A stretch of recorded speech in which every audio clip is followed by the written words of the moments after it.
तो अलास्का वार्ता अगर कामयाब नहीं हुई तो क्या होगा? पुतिन खामोश हैं, लेकिन ट्रंप जवाब दे चुके हैं। ट्रंप के मुताबिक रूस को गंभीर परिणाम भुगतने होंगे। इसका मतलब है अमेरिका रूस पर नए प्रतिबंधों का ऐलान करेगा। दूसरी तरफ रूस से जो संकेत मिले हैं वो डराने वाले। रूसी सेना ने बेलारूस में परमाणु हमले का अभ्यास करने की तैयारी शुरू कर दी है। सैटेलाइट तस्वीरों से यह भी पता चला है कि रूस जल्द अपनी नई परमाणु मिसाइल का टेस्ट करने वाला है। रूस की इन तैयारियों से अंदाजा लग रहा है कि वार्ता कामयाब नहीं हुई तो यह जंग भीषण रूप ले लेगी और इसका विस्तार भी हो सकता है। पुतिन तक पहुंच चुकी है ट्रंप की धमकी। पुतिन तक पहुंच चुके हैं ज़ेलेंस्की के तमाम बयान।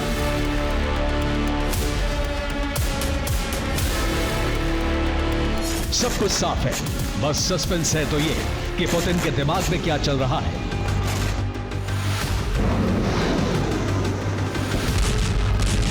वार्ता का परिणाम जल्द ही सामने आने वाला है, लेकिन क्रेमलिन के अगले प्लान का संकेत मिल चुका है। रूस 2 जगहों पर परमाणु हमले की तैयारी कर रहा है। रूस की सेना दूसरे देश में हथियारों के साथ कूच कर रही है। परमाणु युद्ध का अभ्यास करने की तैयारी पूरी हो चुकी है।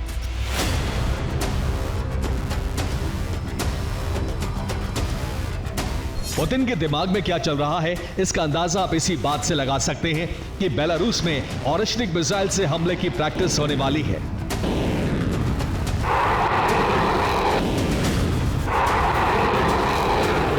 यह वही मिसाइल है जो एक साथ 6 ठिकानों पर परमाणु हमले में सक्षम है।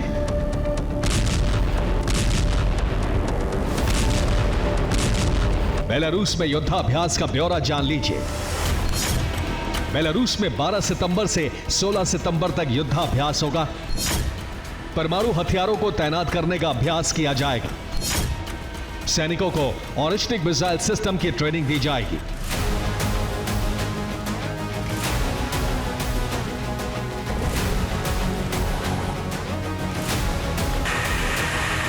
यानी सितंबर के बाद बेलारूस के सैनिक भी ऑरिशनिक हमले से हमला करने में सक्षम हो जाएंगे।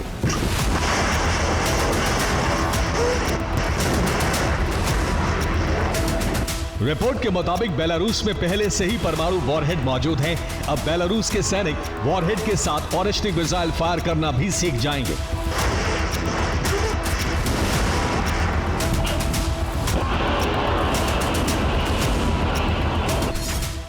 जाहिर सी बात है, पुतिन बेलारूस से न्यूक्लियर की तैयारी कर रहे हैं। बेलारूस से यूरोप के कुछ देशों पर हमला आसान है।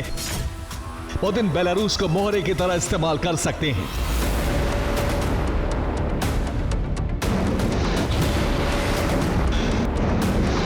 बेलारूस में न्यूक्लियर हमले की प्रैक्टिस एक तरह से यूरोप के लिए चेतावनी भी होगी।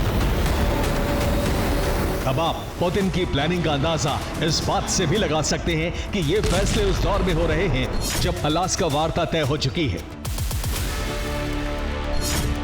सवाल है कि क्या पुतिन जानते हैं कि ट्रंप के साथ वार्ता सफल नहीं होने वाली है? पुतिन अपनी शर्तें छोड़ने को तैयार नहीं हैं। वार्ता या जंग से पुतिन मिशन यूक्रेन पूरा करके रहेंगे। यूरोप ने बर्लिन में वर्चुअल मीटिंग बुलाकर यूक्रेन के प्रति समर्थन का प्रदर्शन किया है। तो अब नॉर्थ कोरिया ने भी रूस का समर्थन करने का ऐलान किया है। किम जोंग ने पुतिन से फोन पर बात की है। रूस के सभी फैसलों को समर्थन देने की बात कही है। रूसी मीडिया के जरिए इस खबर को दुनिया के सामने लाया गया है।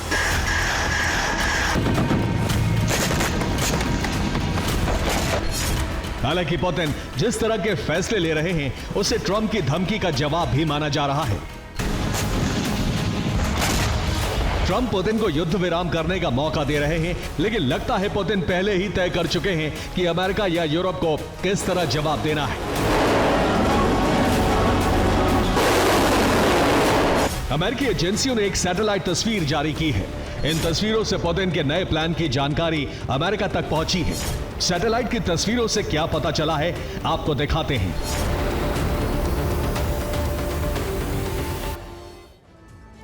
और देखिए, रूसी सेना परमाणु प्रहार की तैयारी में है और इसका अंदाजा सैटेलाइट तस्वीरों से हुआ है। रिपोर्ट के मुताबिक बैरेंट सागर के एक द्वीप पर इन दिनों खास तैयारी चल रही है। वैंकूवर टेस्ट साइट पर रूस एक मिसाइल के परीक्षण की तैयारी में है। यूजनी द्वीप की सैटेलाइट तस्वीरों से दावा किया जा रहा है कि रूस बुरीवेस्निक मिसाइल का टेस्ट करने जा रहा है। बुरीवेस्निक मिसाइल परमाणु हमले में सक्षम है।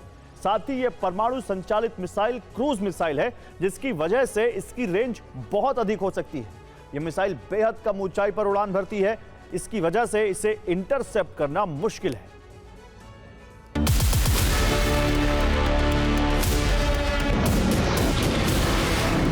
अलास्का वार्ता के बाद भी यूक्रेन में ऐसे धमाके नहीं रुके तो पहला एक्शन प्रतिबंधों का होगा।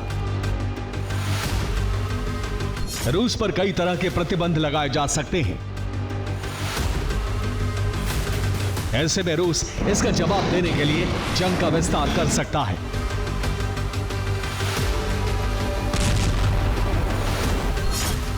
पहला विकल्प बेलारूस है। बेलारूस से परमाणु हमला कराया जा सकता है। बेलारूस पर प्रतिबंधों के दौरान रूस मदद कर सकता है। रूस के लिए एक और विकल्प है जो यूरोपीय देशों से घिरा है। कैलिनिनग्राद का कोई भी सिरा रूस की जमीनी सीमा से नहीं लगता। एक सुवाल्की कॉरिडोर है जो कैलिनिनग्राद को बेलारूस से जोड़ता है, जबकि लिथुआनिया और पोलैंड दोनों की जमीनी सीमा इससे लगती है। इसलिए दूसरा विकल्प कैलिनिनग्राद हो सकता है। रूस कैलिनिनग्राद को स्वतंत्र देश घोषित कर सकता है। वहां रिमोट से चलने वाली सरकार बनाई जा सकती है।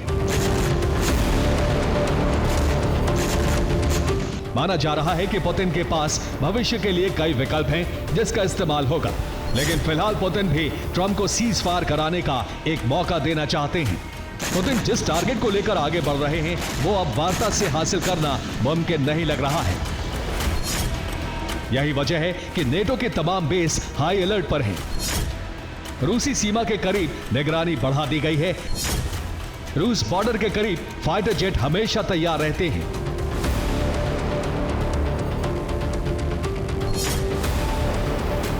नेटो अब रूस को उसी के अंदाज में जवाब देने की तैयारी में है। झड़पों की शुरुआत भी हो गई है। नेटो ने एक दिन पहले ही एस्टोनिया को लेकर रूस को सख्त संदेश दिया है। कैसे, ये आपको दिखाते हैं।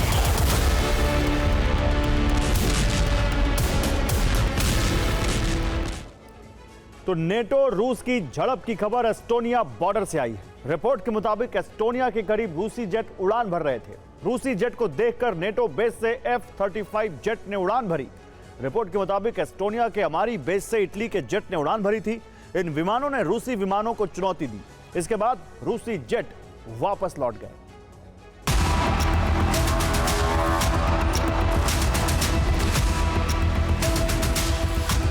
बाल्टिक सागर के ऊपर नेटो ने पेट्रोलिंग तेज कर दी है। नेटो सेना की मौजूदगी का एहसास भी रूस को कराया जा रहा है। अलास्का वार्ता के ठीक बाद यूरोप के देश मीटिंग करेंगे। खासतौर से यूक्रेन के लिए आगे की रणनीति तैयार की जाएगी। नॉर्वे भी रूस को बड़े खतरे के तौर पर देख रहा है और यह चेतावनी भी दी गई है कि भविष्य में रूस पश्चिमी देशों के लिए बेहद खतरनाक साबित होने वाला है। Bureau report, TV9, Bharatvarsh.